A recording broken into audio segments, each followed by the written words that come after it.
Je peux y aller? Ok. Je m'appelle Samuel et je vis avec une mère monoparentale. Je m'appelle Mélodie et j'ai vécu avec un père monoparental. Moi, c'est Gabrielle et je suis mère monoparentale d'un petit garçon de 3 ans et demi.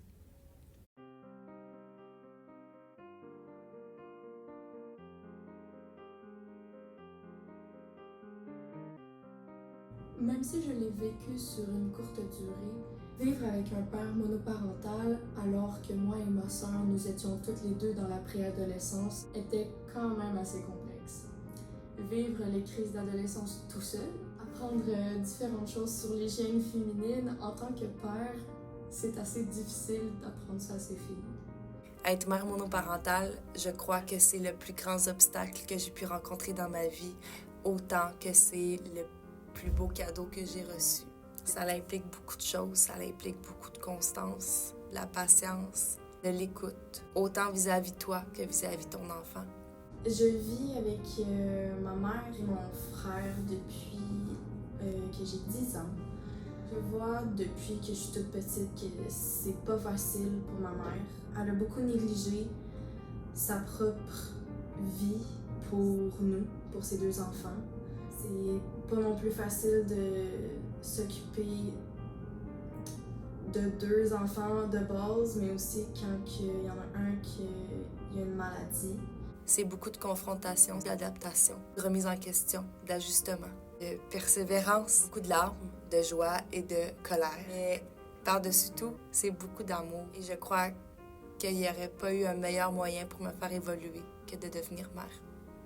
Au niveau de l'adaptation, c'était assez difficile sur le fait que, selon les stéréotypes, la femme est plus souvent dans la cuisine que l'homme. Donc, mon père, nécessairement, il ne savait pas comment cuisiner. Ça l'a pris un certain temps, mais il a appris. Quand ma mère est partie, mon père, il savait pas quoi faire. Vivre avec une mère monoparentale, ça n'a pas été facile. De un, parce que, je veux pas, il me manquait un rôle paternel que, évidemment, j'ai comblé. Ça n'a pas été facile parce que ma mère aussi vit avec un trouble de bipolarité. Donc, j'ai assisté à son début de médication, ses crises, sa dépression. Selon moi, ce qui est le plus difficile dans la monoparentalité, c'est l'adaptation. Il y a seulement les monoparentales qui peuvent vraiment réaliser la difficulté que ça implique. Ça change une vie. Je connais beaucoup de parents qui ont un enfant, un papa et une maman, puis qui me disent « Je sais pas comment tu fais ». Ben, moi non plus, je sais pas comment je fais. Je fais de mon mieux, puis je me fais confiance. Je demande de l'aide. Je pense que c'est ça l'essentiel. Pour réussir, il faut se faire confiance. Puis il faut accepter de faire des erreurs. Parce que c'est quand on fait des erreurs qu'on apprend. Dû à ça, j'ai eu avoir un rôle d'adulte un peu trop tôt. Je me souviens que j'avais beaucoup l'aidé dans les débuts. Ce qui a fait que j'ai beaucoup vécu de stress, d'anxiété, beaucoup d'émotions aussi, parce que oui, c'est ma mère, mais ça a aussi été une meilleure amie pour moi. J'ai senti que je venais remplacer un rôle de conjoint qu'elle n'avait pas et qu'elle ne voulait pas avoir à cause de nous. C'est dur de voir sa mère ne pas vouloir faire des activités, ne pas sortir, ne pas vivre un moment pour elle, ne pas se gâter, se priver, seulement à cause de nous. C'est très difficile parce que tu as l'impression que c'est notre faute si on n'est pas comblé à 100%. Le fait d'avoir pris un rôle de mère, ça m'a appris à développer mon autonomie plus jeune. Donc ça a ses avantages et ses défauts, je dirais. Par contre, ça ne m'a pas nécessairement permis de socialiser en société.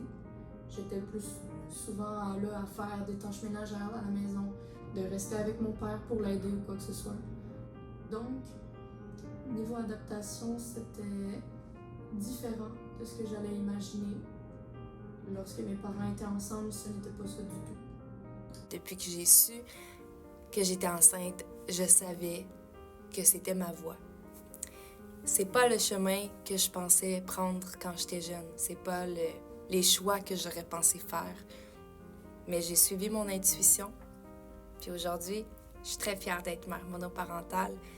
Mon petit garçon évolue tellement bien. Il est bien entouré. Il y a plein d'amour autour de lui. Il est comblé. Lorsque mon père était monoparental, il consacrait énormément de temps pour ma soeur et moi. Il faisait son possible, malgré que ça pouvait être compliqué. Majoritairement, c'est souvent les mamans qui s'occupent des enfants quand ils sont malades. C'est les papas qui s'en vont travailler. C'est ce petit côté-là, le fait de ne pas avoir de maman en étant une jeune adulte, qui me fait réaliser que j'ai grandi puis j'ai appris moi-même. Ça peut être vraiment compliqué au niveau des apprentissages de vie sociale ou des habitudes de vie, je dirais. Je me rappelle que ma mère m'a toujours dit qu'elle a fait de son possible pour garder la même stabilité qu'on avait quand mon père était présent. Elle a dû travailler d'arrache-pied, elle essayait de combler émotionnellement un vide qu'on avait avec notre paternelle. J'ai eu aucun doute quant à mes compétences d'élever un enfant toute seule. Ce que je redoutais, c'est l'isolement. J'ai su que j'étais enceinte un peu avant la pandémie. Ça a été difficile de ne pas voir mes proches. Ça a été difficile que ma famille ait peur de me rendre malade et préférait qu'on se voie moins. Ça a été difficile d'être laissée à moi-même dans cette situation de société quand même assez intense. Mais ça a été quelque chose aussi de voir un autre côté de moi. La monoparentalité peut avoir autant ses avantages que ses défauts selon le contexte familial. Ça peut être plus difficile selon le ressenti d'une personne d'être sans maman ou sans papa. Ça peut vraiment varier selon les cas.